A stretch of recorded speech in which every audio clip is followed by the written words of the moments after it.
Let's go.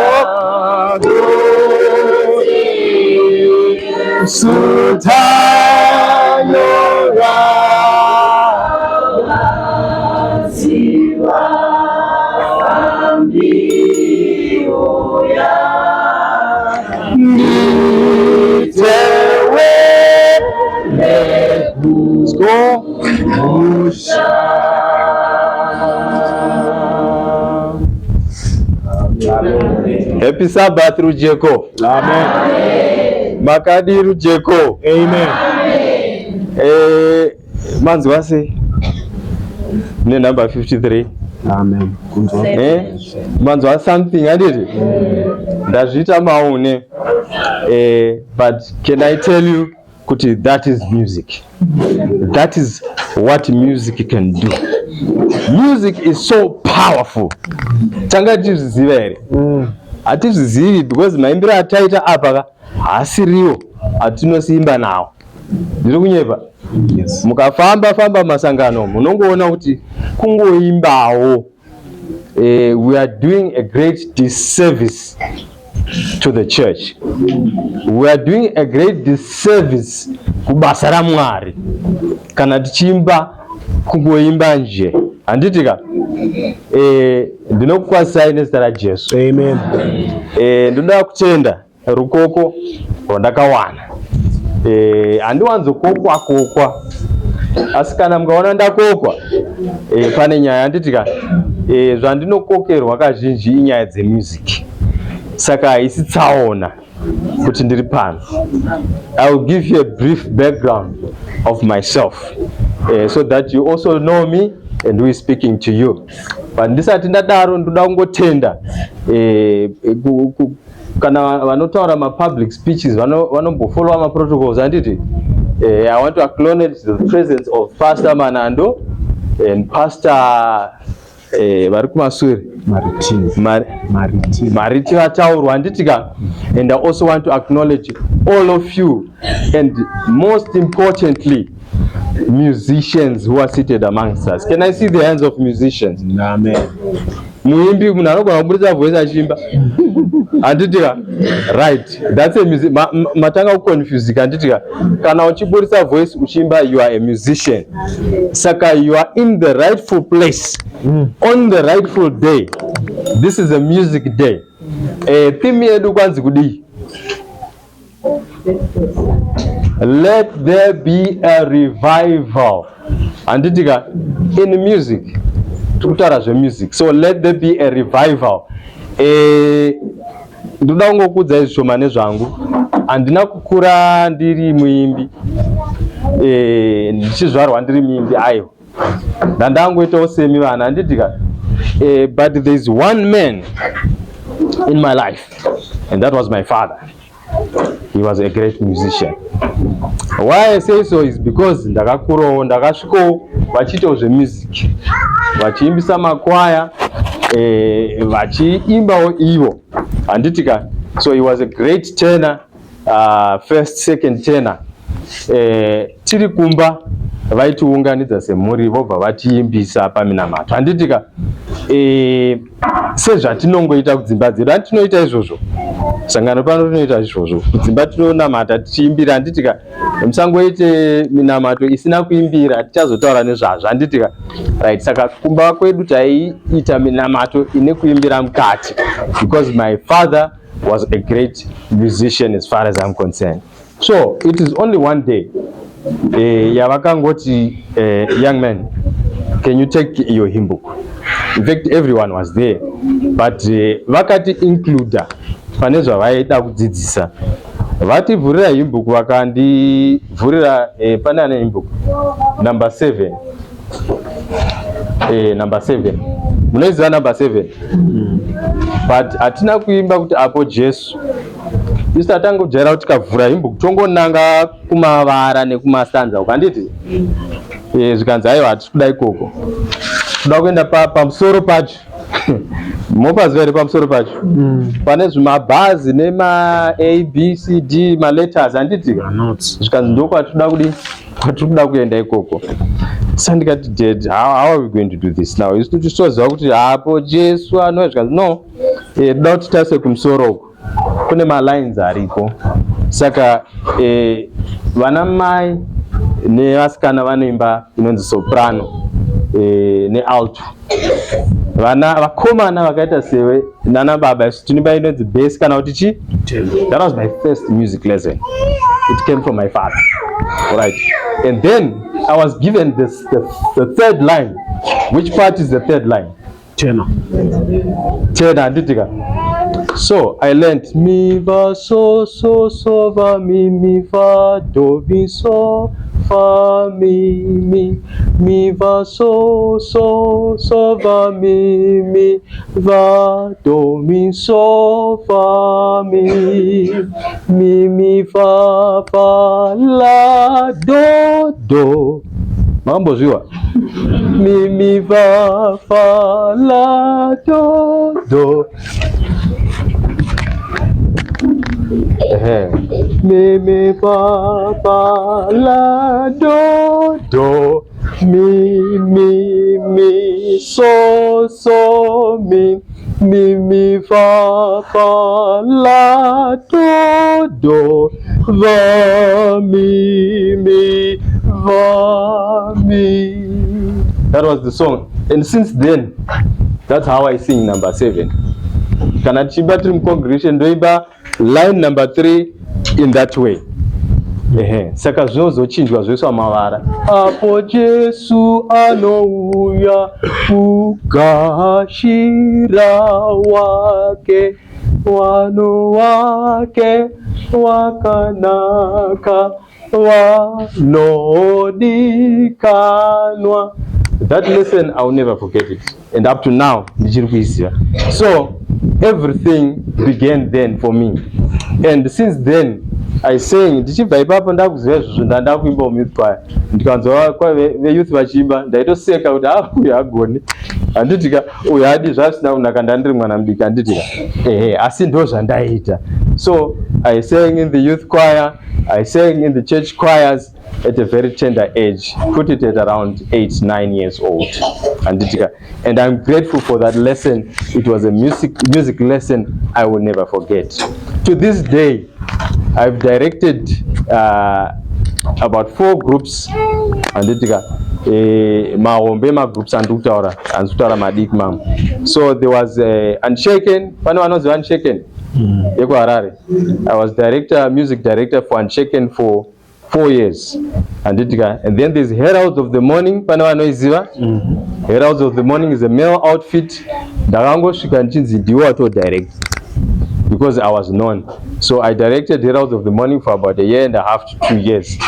And then there's a group, the Christian Fellowship. a male outfit yandaka director. In fact, we founded the group and then I directed the group for about 3 years. And I've also directed the Westgate Church Choir. Pasati paitwa zvokutsemurwa machechi ndaimbisa vanhu vakuru kwandiri vanagogo nanasekuru nanababa nanamai vachitonditeererawo for I think about 3 or 4 years again. So I never went to school of music, but music changed me. Beginning with that first lesson yandakaita nani na baba wangu, and to this day I live music. That is the ministry. Saka ndio background yangu. I will share some of what I know. Anditika, music is a very broad subject. Inotoda what we call a music seminar. Music seminar, kanati run a music seminar, we run a seminar for a whole week talking about music, breaking it down into different chunks. And it got 2 hours zakati disciplines. Music is a discipline. Inodzidzirwa ndizvere zvimatsvimbo izvo zvizvi yandandichitaura iri pamusoro inonzi ndakutokupai some terms anditika inonzi atonic solfa ndizvere atonic solfa. Atonic solfa iyi ndo manotsi anoita kuti tigone kuimba ndio do re mi fa sol la ti do. That's atonic solfa. But this also can be translated or can be translated into staff notation. My musical instruments tinowaziva here. Tine ma musical instruments api, ma drums, kwazi ma drums amatoziva, piano kana kuti keyboard. Anditika what else? Wanawadiki ma instruments amunoziva ndapi? Tambourine, yes. What else? Mati? Ngoma, kwai ngoma handiti? Shakers, zvekudaiwa handitika zvinoita atinoti percussion. That's what we call percussion. So you can see I'm throwing to you some terms which are musical. It's a broad topic. So when we go to those instruments and percussions, tinoshandisa inonzi staff notation. Staff notation ndo zvitsvimbo manje zvisiri ma letters. Mukavhura your SDA hymnal, that big one, anditika muchaona kuti ine tuma lines, ma lines anenge 5 kumsoro and then mamwe 5 pazasi, and then they are combined by a certain thing and it looks like a bar. Anditi have you seen it? Mambo zona izvo zvezvo ndo staff notation. And then panozoiswa zvima notes zvimado zvine zvazvinotoriwa ndo ma notes acho anoshandiswa nema instrumentalists. So those are also musicians. Iwo ukatoimba nebwe rako iye achikuridzira. So those are musicians as well. So andi muri kuona kuti ndo saka chitoda seminar because it gets very technical. But I will break it down to you. Mascati. This is just a glimpse of what we can have. Mascati. We are going to be getting into the technical things. But for now, music haitaurwi inoimbwa ndizve mondinzwa. But for now nditendere ndimboitaura. Amen church. Amen. Allow me to speak about music so that you can get to a point where you can also sing. Anditika tiri kumboitei kana tichidaro. Now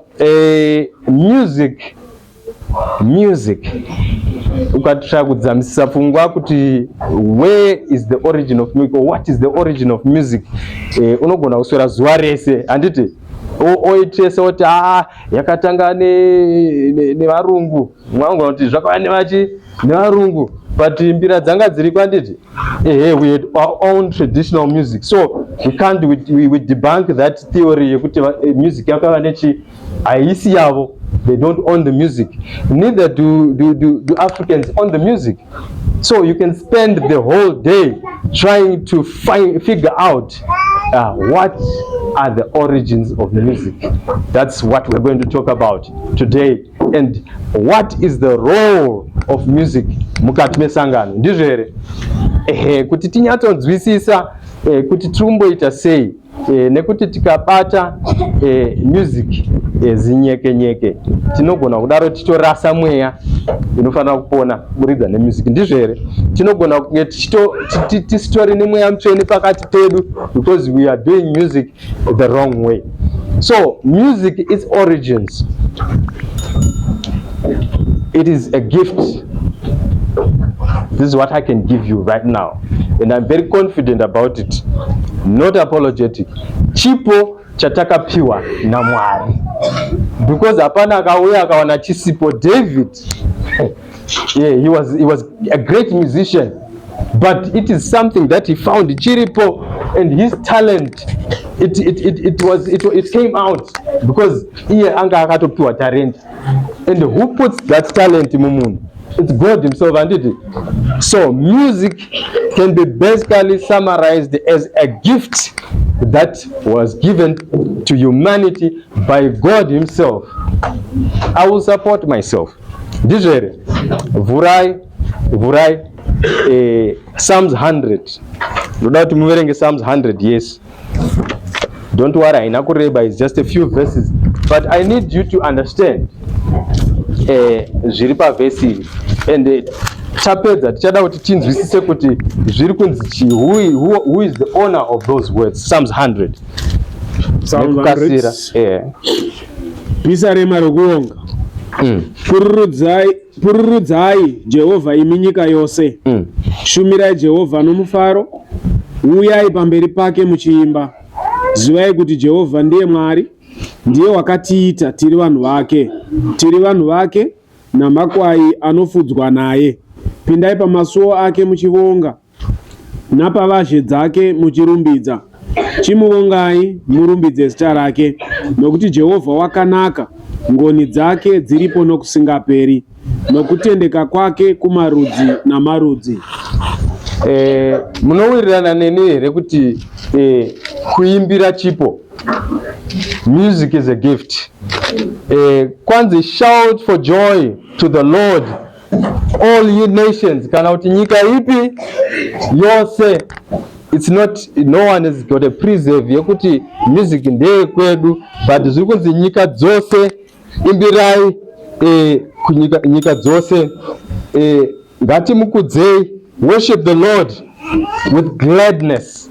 This is the attitude we have to bring when we are singing. Anditika ngatiregei kupinda mukuimbira tine the wrong mood. Anditika hanze worship the Lord with gladness. Come before him with joyful songs. Ndizvere tine kurumbidza, tinofanira kuuya pamberi paMwari tine kurumbidza. Know that the Lord is God. Zivai kuti Mwari ndishe. Ndizvere songs introduce God to the people. Hanzi kutaura nziyo dzamacheso, ndizvere hanzi kutaura dzimwe dziyadziye, but ndiri kuti proper music introduces God to the people. Kana une nziyo yaunoimba kana yaunoimbira isinga introduce God, then that's the wrong music. Right? Apa ndiri kutaura because music is a gift from God, and this is how we were given. Ndizvere kwanzi tinomurumbidza nekuti ndiye wakatisika, ndiye wakatigadzira, and then because of that we have to offer him praise, worship, thanksgiving. Ndizvo here nekuti iye wakatigadzira. Kana wakagadzirwa naMwari usiri kuimbira, usiri kudzosera mbiri, you are not acknowledging God as your creator. Kwanzi pindai mumasuo nekuvonga. Masuo api arutawo? Ndizvo here. Think to yourself, this is music that we were given as a gift from God. You need to enter the gates. Masuo esangano anditi? Enter the gates with thanksgiving. Saka ukaona uchiimbira iwewe usina kupinda gate, kana kuti uchiimbira uri pane imwe nzvimbo hausati watanga kuimbira, most of singing happens in a church. Did you know? Yeah, most of singing happens in a church more than anywhere else. Saka pindai mumasuo nekuonga nekurumbidza, hanzi nekurumbidza, and give thanks to him and praise his name. This is the purpose of music, nothing else. Yobva yapedzisira ichiti, for the Lord is good, nekuti iye wakanaka, and his love endureth forever. Mukati me music tinowana zvakawanda, ndizvere. Panambotaura kanzi pane ma medicinal properties. I like that presentation. Why music ine ma medicinal properties? I've never thought of it that way. But yes, psychologically it does something to you. Right? Mentally, something happens if you listen to the right music. Ndizvere. Paneka elevation kadaitika. Kana tiri muchechi muno, kana wanga wakaomerwa and something is troubling you, unonzwa kakunyevenuka, ndizvere, and you join in song. So there is something about music that changes a person, not just psychologically but even physically. Makamboona munhu ane madondoro achikwakuka kwaimbiwa nziyo, handiti?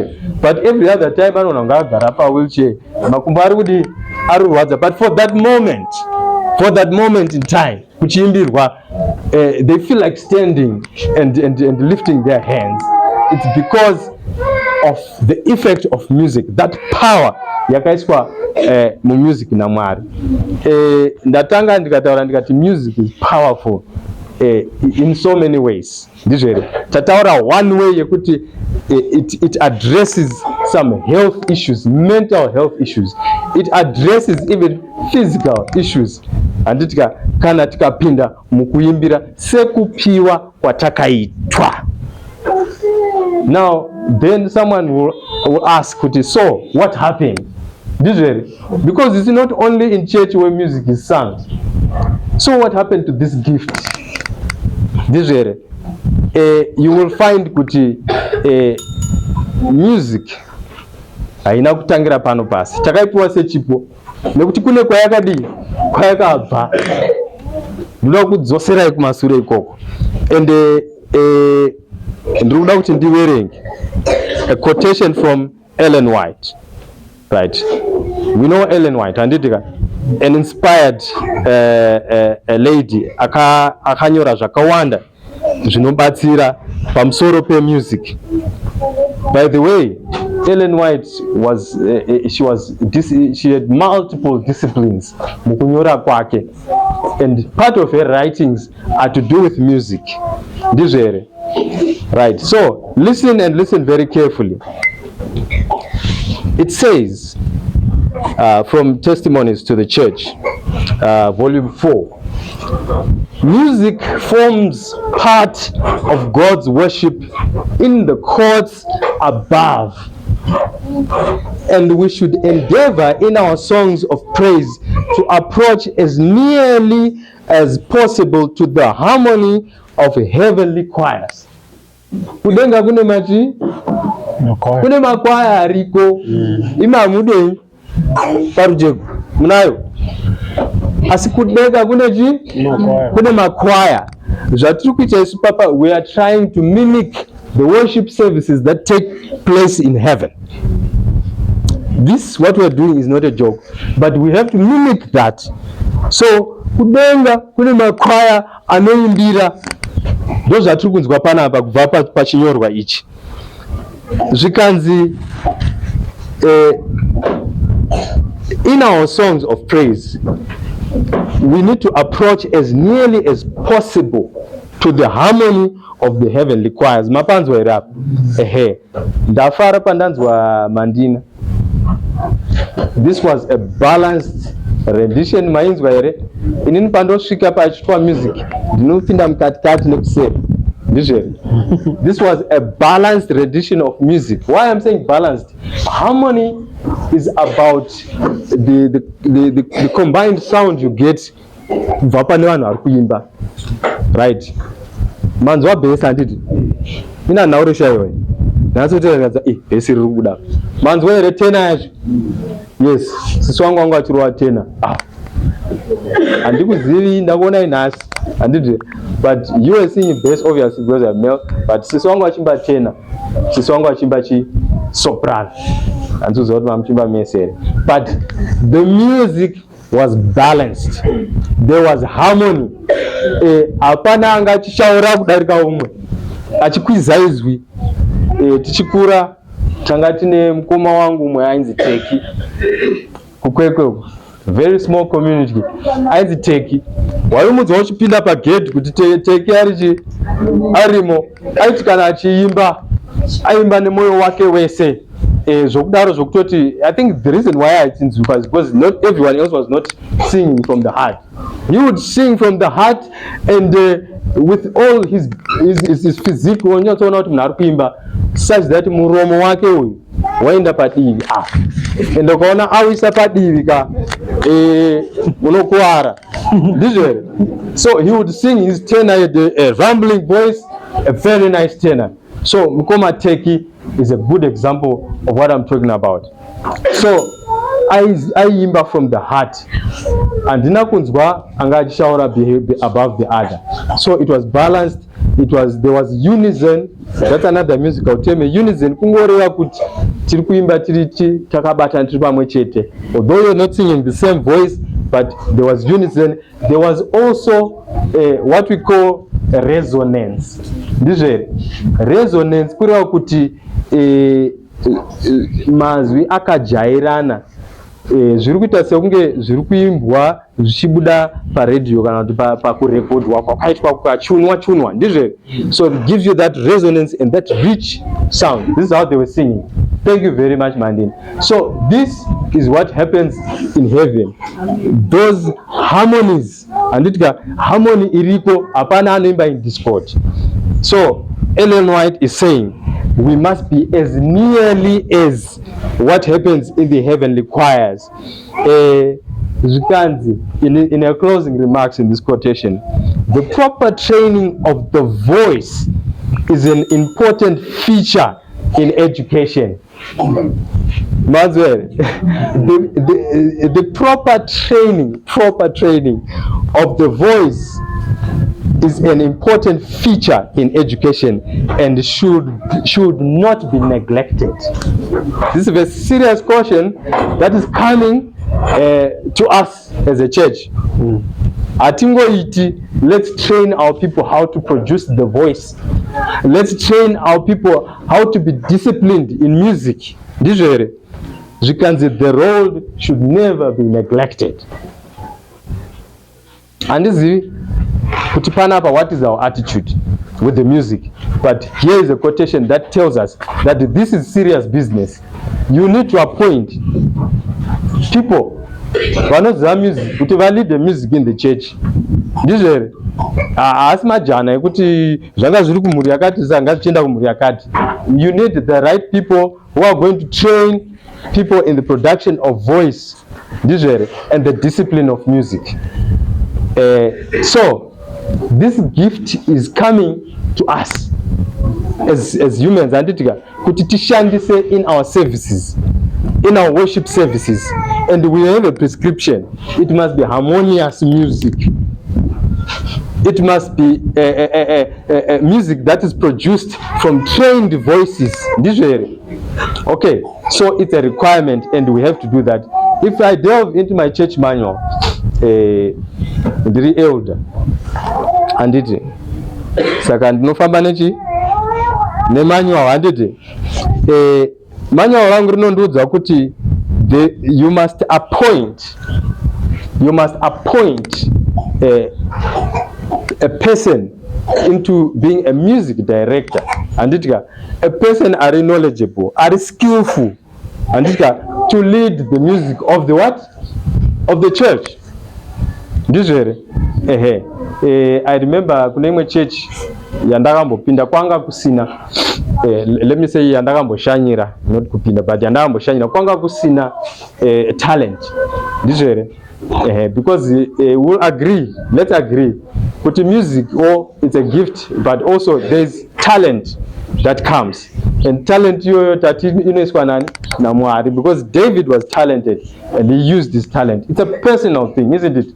If you are talented in the woodwork, wakapiwa chipo chekuweza, uchashanza maoko wako kuweza, you will know the different types of trees, right? And when you are producing something, you will go for the specs dzinodiwa kuti ubuditse chivezwa chakadi chakanaka.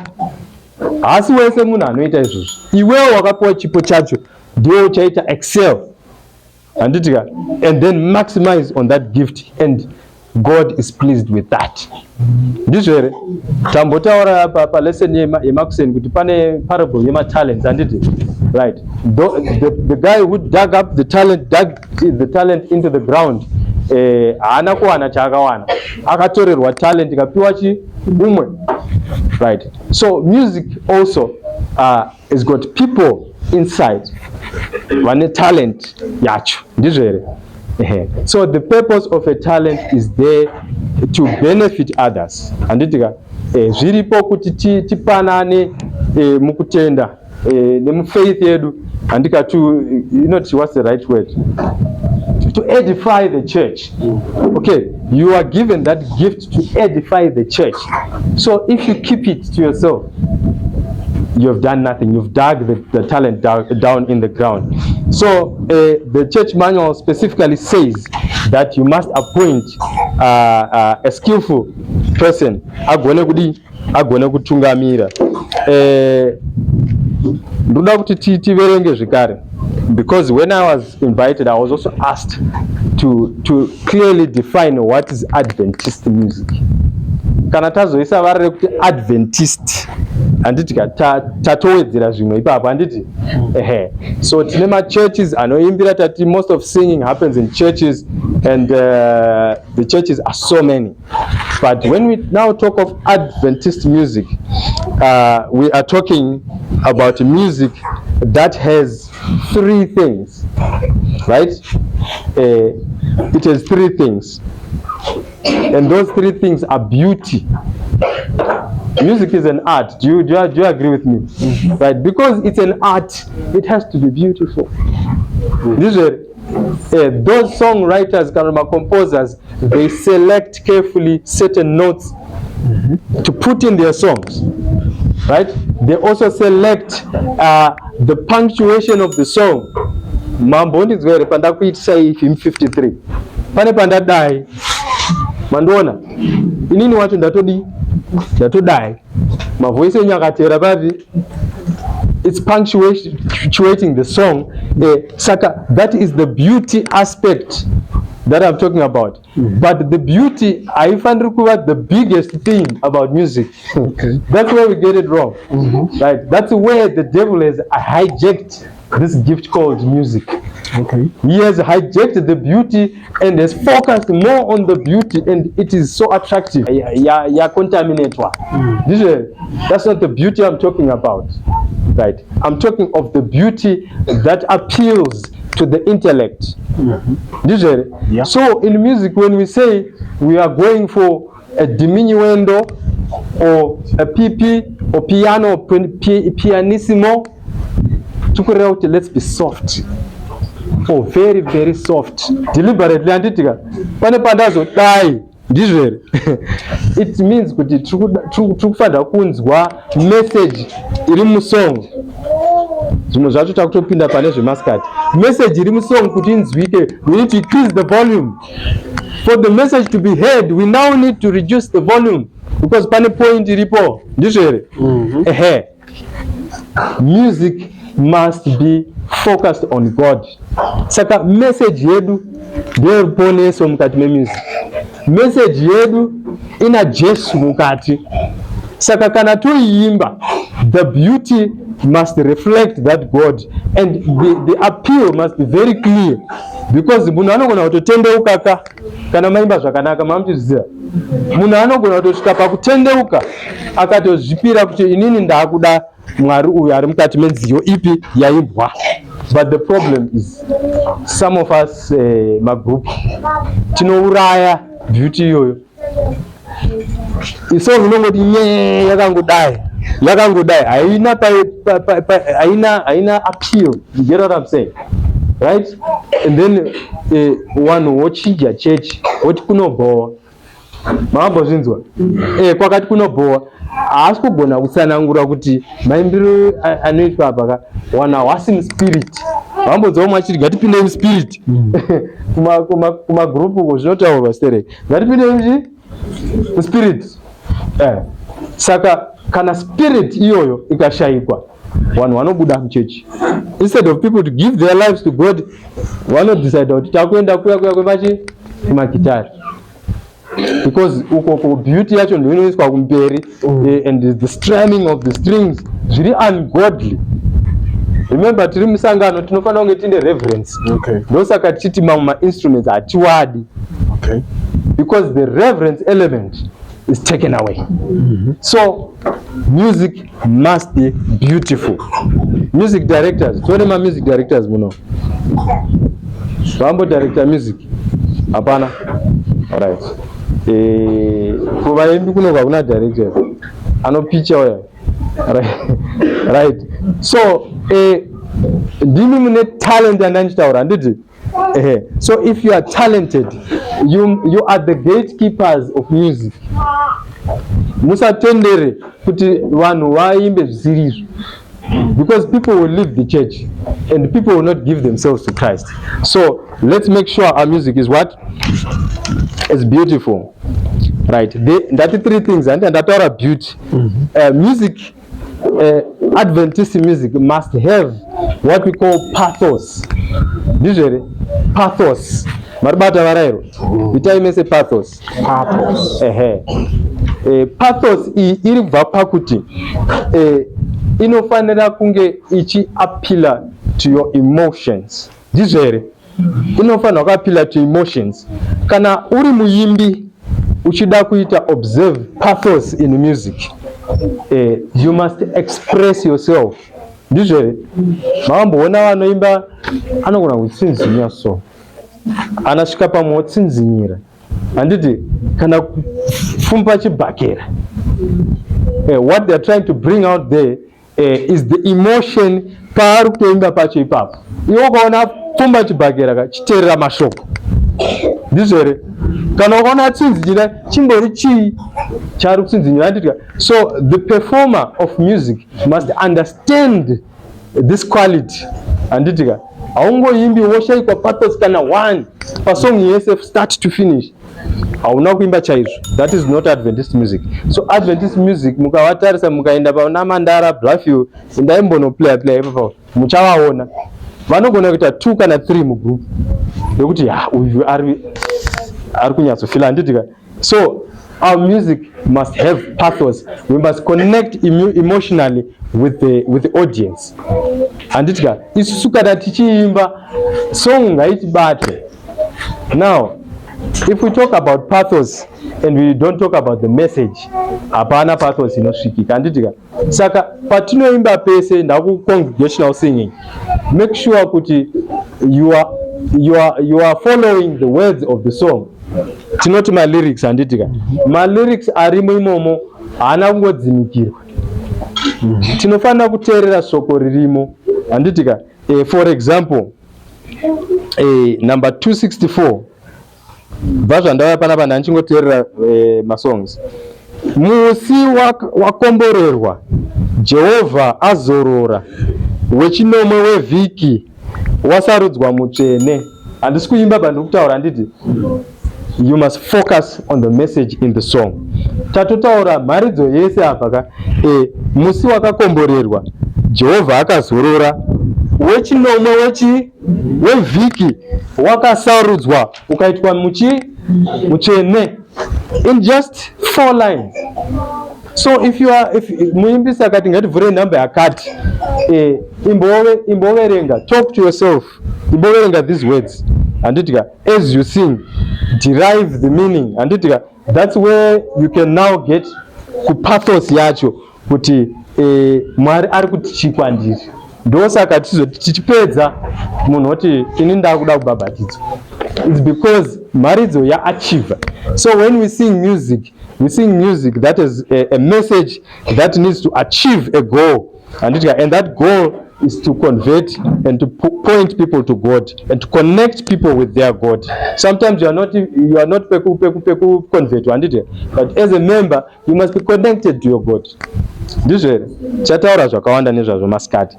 Saka pathos tainzwisisa here, beauty taiona, pathos tainzwisisa.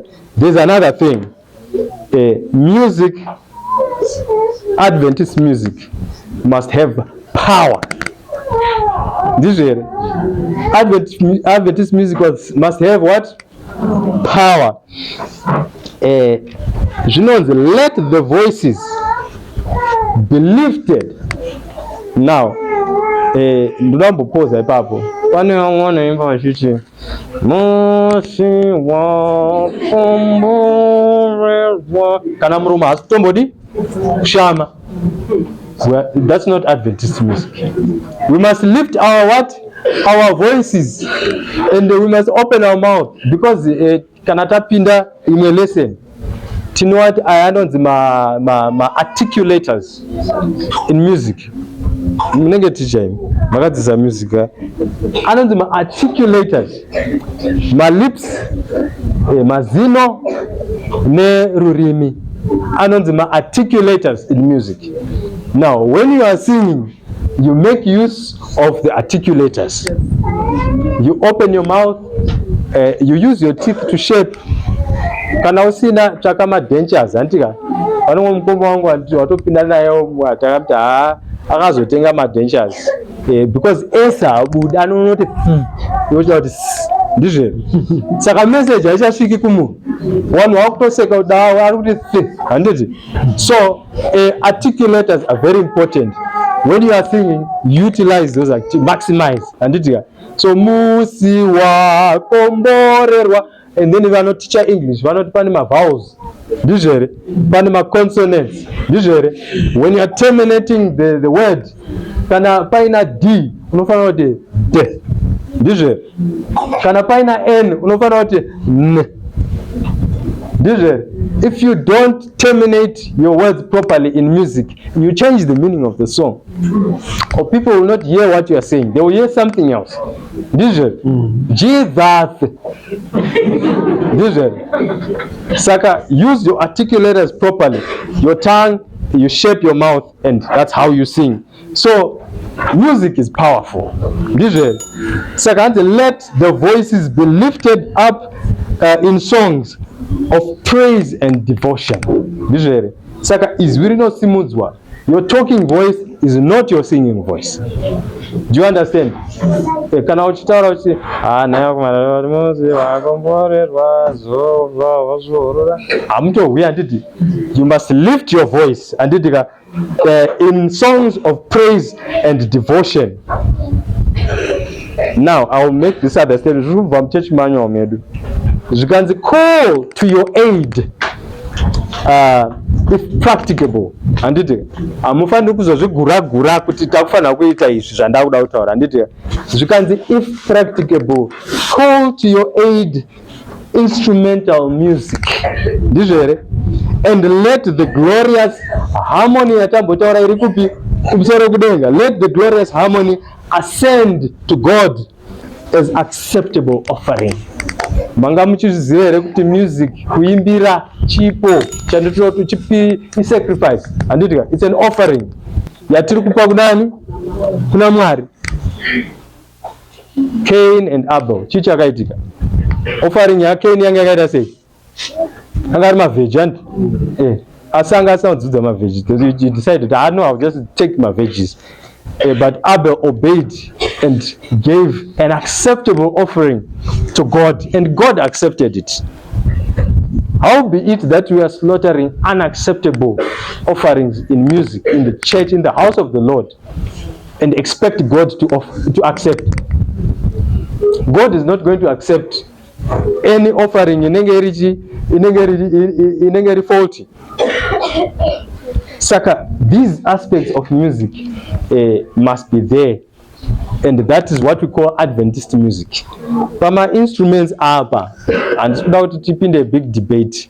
hanzizwa if practicable call to aid instrumental music, right? There is a certain way that the music is arranged ndizvere kuti ive acceptable muchurch.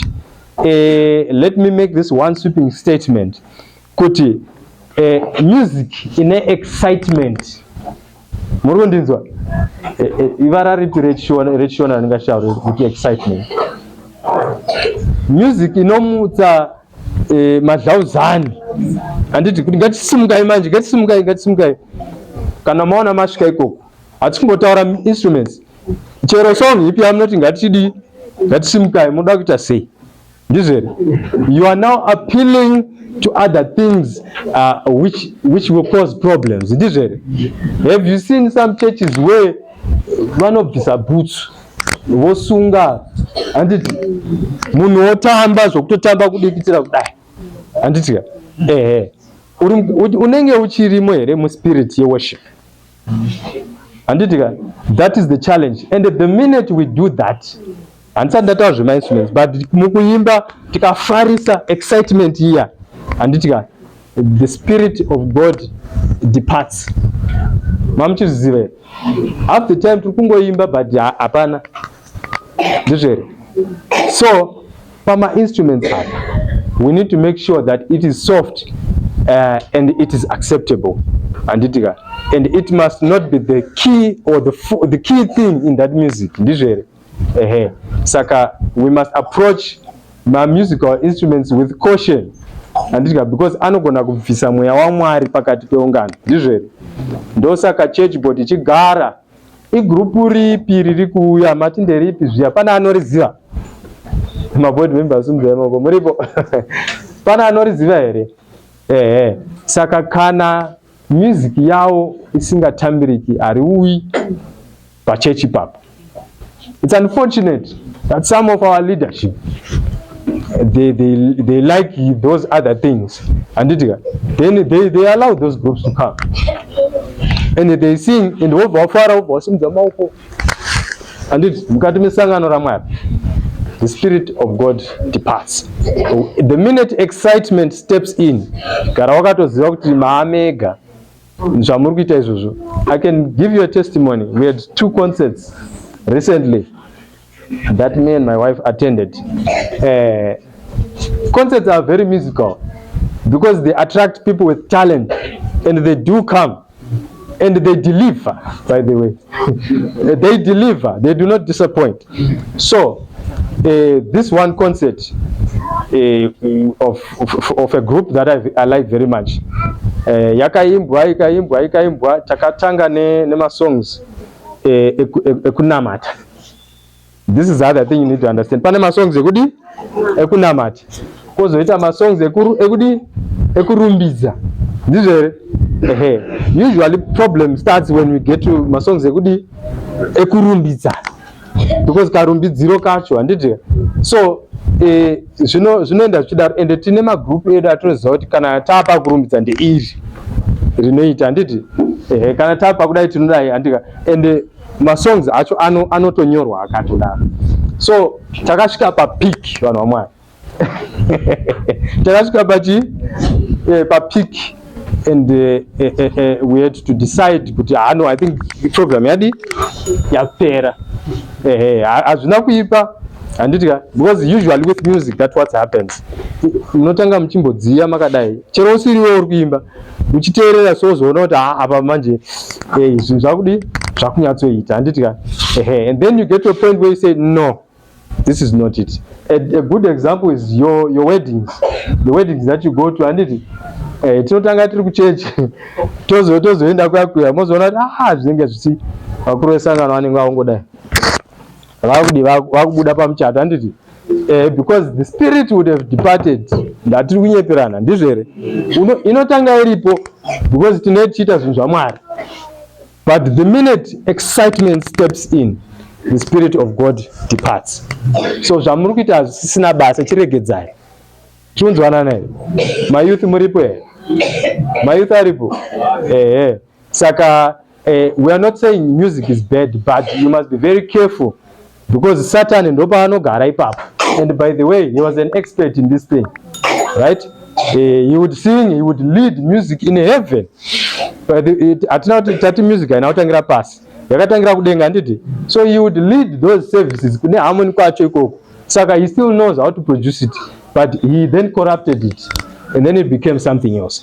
So the minute you start singing, garawatoziva kuti ari padhuze ipapo, because ma emotions atachitaura haya nekukonnecta nekudidi ndezvaMwari kuti message yake isvike. Asi Satani anoda kusvitsawo, ndizvo here? Saka in the business world, they use music to make you spend more in a shop. Do you understand?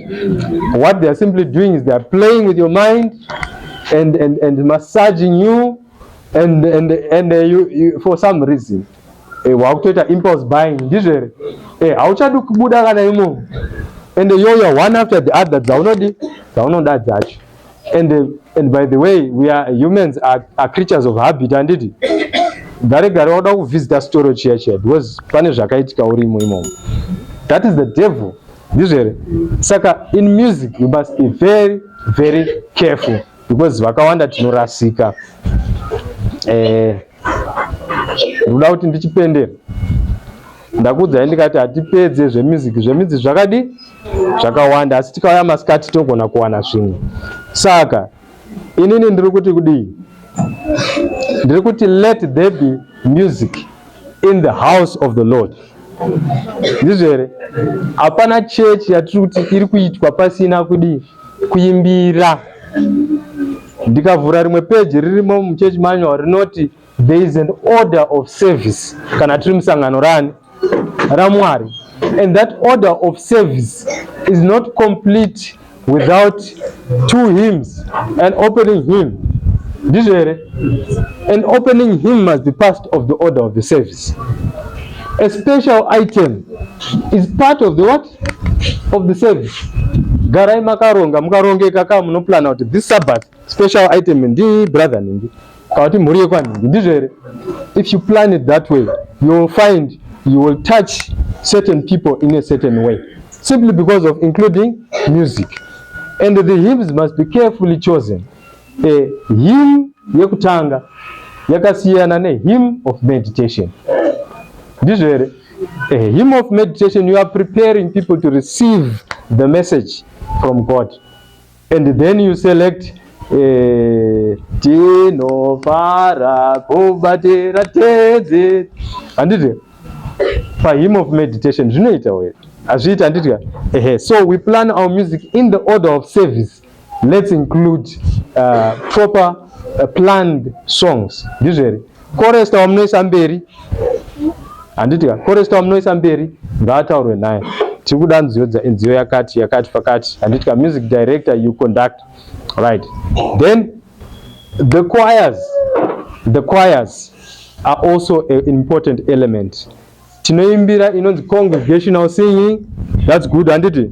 Let's continue, because it's a worship service, a mimicking of a service that is where in heaven. Lifting our voices, and let's present the beauty and pathos of the song, and let's exhibit the power that is in the song. Kana paine muyenzi chete anotendeuka. Ndizvo sangano raimba zvemakwaya tozotaura pasikati. Mwari akomborere kurenga kwa shoko rake.